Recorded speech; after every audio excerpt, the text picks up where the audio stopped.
5 seconds to go.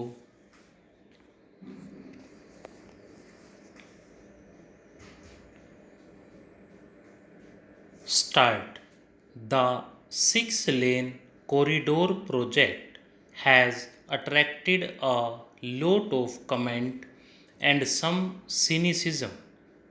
Some have called it a dream, adding that dreams are not supposed to materialize into reality. I beg to differ. And yes, it is a dream, a 7,000 kilometer 6-lane corridor linking Silchar in the northeast to Saurashtra in the west and Kashmir to Kanyakumari is a magnificent dream, a dream for India. If you do not dream, how will your dreams come true? Questions have been raised about the financing involving 28,000 crore of rupees for a nation that saves more than 300,000 crore rupees per year, a country that imports nearly 28,000 crores worth gold largely for savings, has ample resources for several projects of this scale and dimension.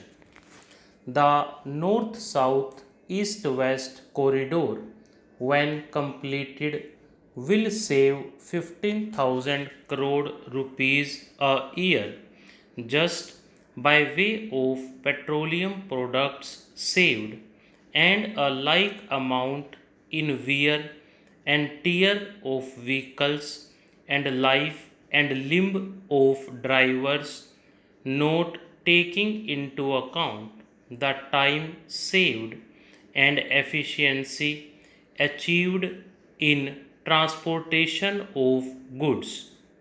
We have the will and the means and the technical know how to undertake this project, and it will move in the direction I outlined in a speech to Fiki. I would like to remind you that Bhakhra Dam was viewed as an impossible dream in the early 50s. More recently, the tunnel under the English Channel linking Britain and France was considered both a technical and a financial impossibility. We will, in the near future, create financial instruments to channelize your savings and investments in this grand development project. There are enormous employment and investment opportunities in India's information technology sector, which is the fastest growth segment of India's economy. My government is committed to speeding up its growth. The first report of the National Task Force on Information Technology and Software Development, containing 108 recommendations, has been accepted. Many of the recommendations have now been notified. They will remove the bottlenecks that had constrained this sector from growth even faster. The second report, devoted to strengthening India's hardware sector, is with the government. It will soon be considered. The recently announced policy for internet service providers, probably the most liberal in the world will add momentum to India's IT growth in the country.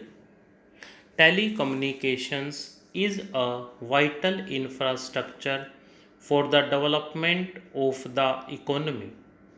We have taken a series of measures to open this sector for private investment and provide a level playing field.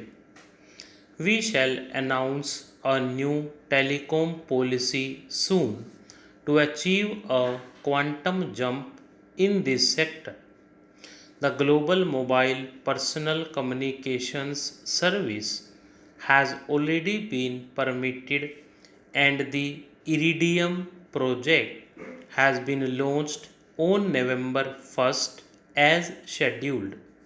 It is worth noting that out of 4,000 crore of rupees foreign direct investment inflow in telecom since 1991, almost 50% has come during this year.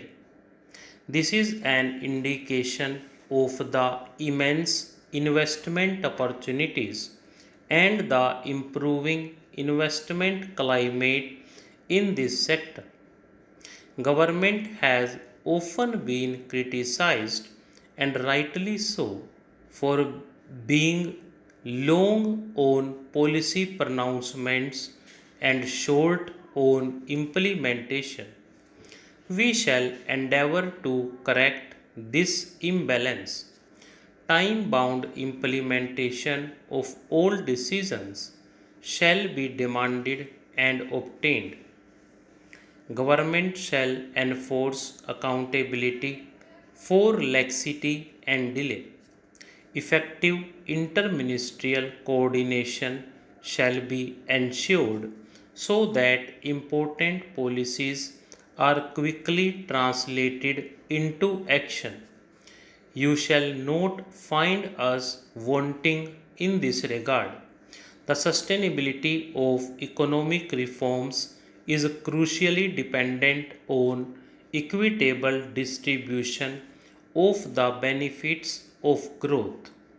We have no doubt that we have to cut through the volumes of complex regulations which we have accumulated over the last 50 years, reduce political and administrative interference, and allow the innate entrepreneurial abilities of the Indian people to flower. The need for a leaner and more efficient bureaucracy, curtailment of government expenditure, a transparent and targeted subsidy regime, and commercially viable public sector cannot be overlooked. We recognize that increased competition brings in greater efficiency, lowers cost of production, and provides more and better goods and services to consumers.